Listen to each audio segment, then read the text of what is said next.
Okay, pre-algebra, we are going to talk about multiplying polynomials by monomials. So we got 4 different problems here we're going to do.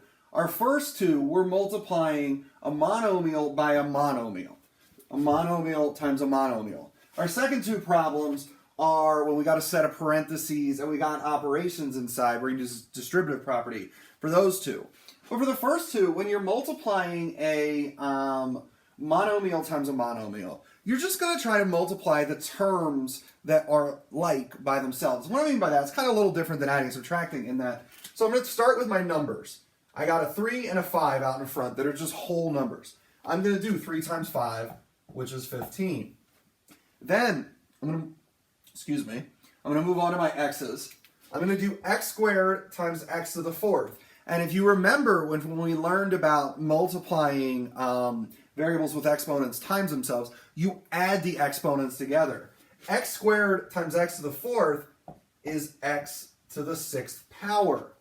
When I do y to the 3rd times y to the 5th, that's y to the 8th power. And that's it. We're done. That's all you got to do. So it's not really that bad. What you need to remember, though, is when you multiply a variable times another variable, the same letter, you add their exponents together. So let's look at our second example here, second problem. So again, we start with the numbers. We got a 7 and a -3. 7 times -3 is -21. Now I move on to my x's. X squared times x to the 4th. We add the exponents. 2 plus 4 is 6. So it's x to the 6th power. Now let's do the y's. We got y times y to the 8th. And remember, if you've got a variable without an exponent, you can assume an exponent of 1.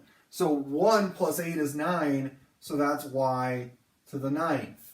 And then finally, we got this random z over here. There's no z here, so you're not multiplying z by anything, so the z is just going to stay as it is.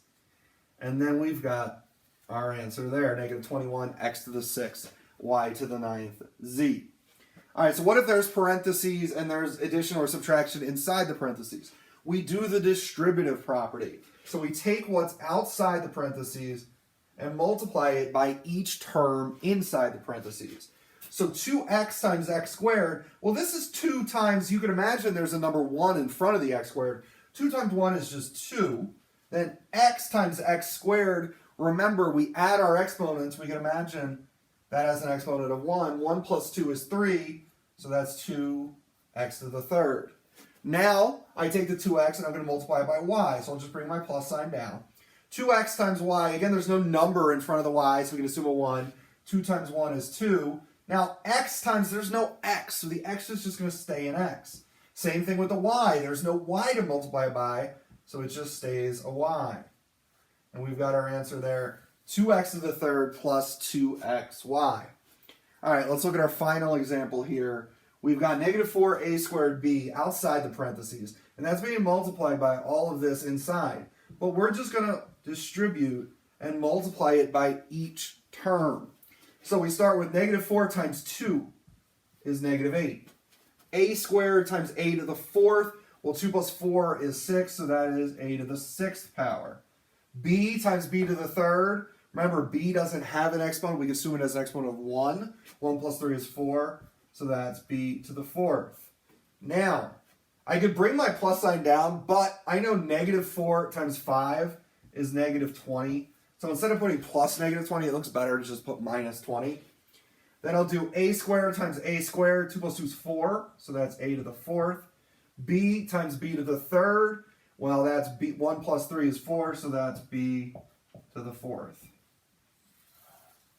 And we've got our answer. So there's 4 different examples for you to look at.